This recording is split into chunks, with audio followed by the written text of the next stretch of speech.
Okay, so things with the Joker, especially the premiere, are getting pretty damn wild. Remember yesterday when I put up this video right here? This came to me from a trusted source who had said that there were no press screenings leading up to the release of Joker. They were just trying to focus on getting fans in seats and to not further completely attack this movie or push down this movie or hurt this movie in any considerable way. And the thing is, I can only take what I get at face value from people who I know in the industry. But today we're finding out that the Joker premiere disinvites interview press from the Hollywood red carpet. They've disinvited interview press from the Hollywood red carpet. One of the biggest movies of the year is not getting any interview press on the carpet. No video, no audio, no written, no nothing. It's just because of how the media has treated this film before anyone has seen it, before 99.999% of the country or the world has seen this movie. They've already completely crapped on it, and Warner's is like, nah, man, we're done. We're not dealing with this. Screw you guys and your nonsense. So let's find out more here. So Warner Brothers Entertainment has restricted access for print and broadcast journalists from the red carpet at the upcoming U.S. premiere of Joker. The event, which will take place on Saturday, the famous Chinese theater, will now only allow photographers to access the talent and filmmakers. So only picture. Expected attendees include Joaquin Phoenix, Todd Phillips, and Zazie Beetz and Francis Conroy, saying here that our red carpet is compromised of photographers only, the studio spokesperson said. A lot has been said about Joker, and we just feel it's time for people to see the film. And you know what? I can't be more happy for them at this point in time to come out and outright sit there and go, yeah, F you, F you, F you, F you. Here's a middle finger. All you guys are going to do is talk crap about us, try to hurt this movie before anyone has a chance to see it. So we're not going to give you anything you want.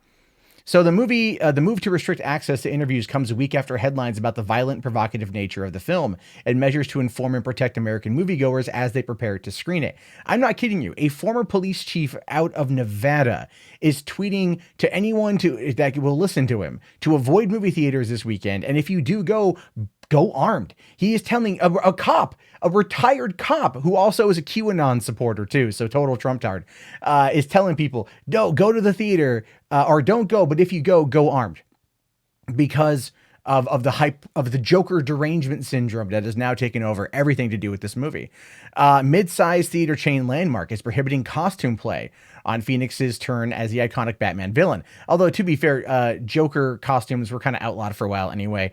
And some places now just outright ban costumes completely. On Thursday, Variety reported that the LA Police Department would increase visibility at area theaters.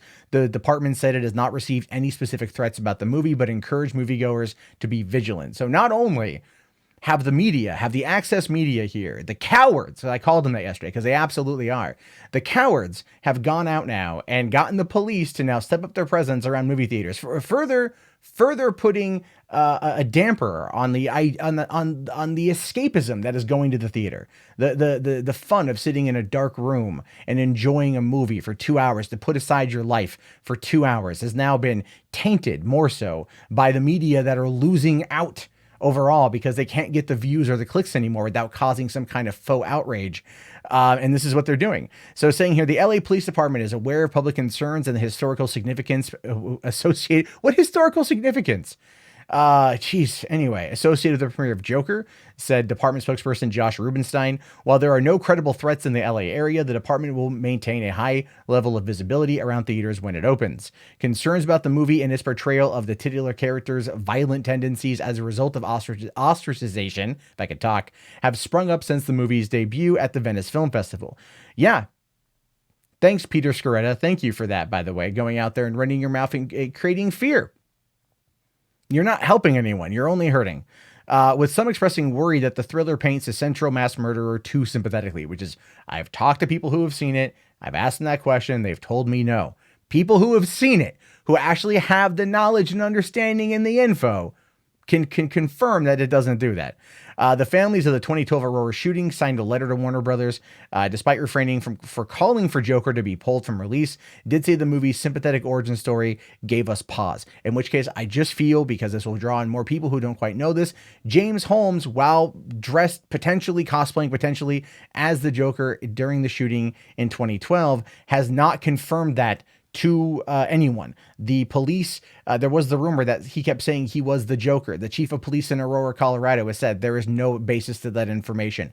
A psychiatrist who worked with him for 2 years trying to understand why he did what he did has come out and said that secret is locked away in James Holmes' mind. So the Aurora victims, and again, I completely understand why they feel the way that they feel, are misrepresenting this movie because of what happened in the past. And I believe that's a fair criticism. Instead of calling for a boycott or ban, the families and friends of the shooter asked Warner Brothers to end political contributions to Canada to take me anyway. And Warner said here that neither the fictional character Joker nor the film is an endorsement of real-world violence of any kind. It is not the intention of the film. The filmmakers of the studio it's not the intention to hold this character up as a thing. Now, and the thing is, that makes a lot of sense, right? They're not holding him up as a hero. But this is interesting too, by the way. Go back to 2015, so 4 years ago almost. Hunger Games Mockingjay Part 2 LA premiere red carpet interviews canceled in the wake of the Paris attacks. So this has happened before, right? This has happened before when movies get unfairly lumped into real world violence or real world situations. And I don't even fully remember why this one was a big issue. So let's find out. So let's see here. Okay, the stars of the final Hunger Games film, some of which were filmed in France, will no longer do red carpet interviews at the premiere, saying, out of respect for the very recent events in Paris, we've decided to modify our red carpet and not conduct interviews at Monday's Mockingjay 2 premiere. We will proceed with the rest of the event as planned in honor of the incredible fans who have supported the film with such passion. So here's why.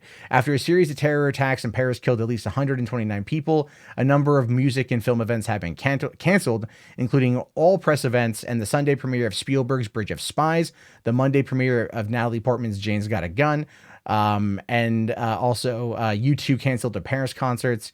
So, you know, and Foo Fighters did the same.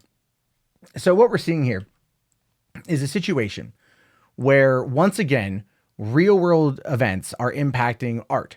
Now, art always imitates life. That is inherently true. That's never going to go away at all. But the thing to consider here, I mean, really the thing to consider here is the fact that you have got the media now is basically calling this movie violent. Now, 4 years ago, when everything went down with the Paris attacks that were tragic and terrible, this was a response just to basically like not draw a lot of extra attention to these issues. Like, you know, the fact that Hunger Games is a movie about kids killing each other. Even Mockingjay Part 2 was a lot of that happening in the film.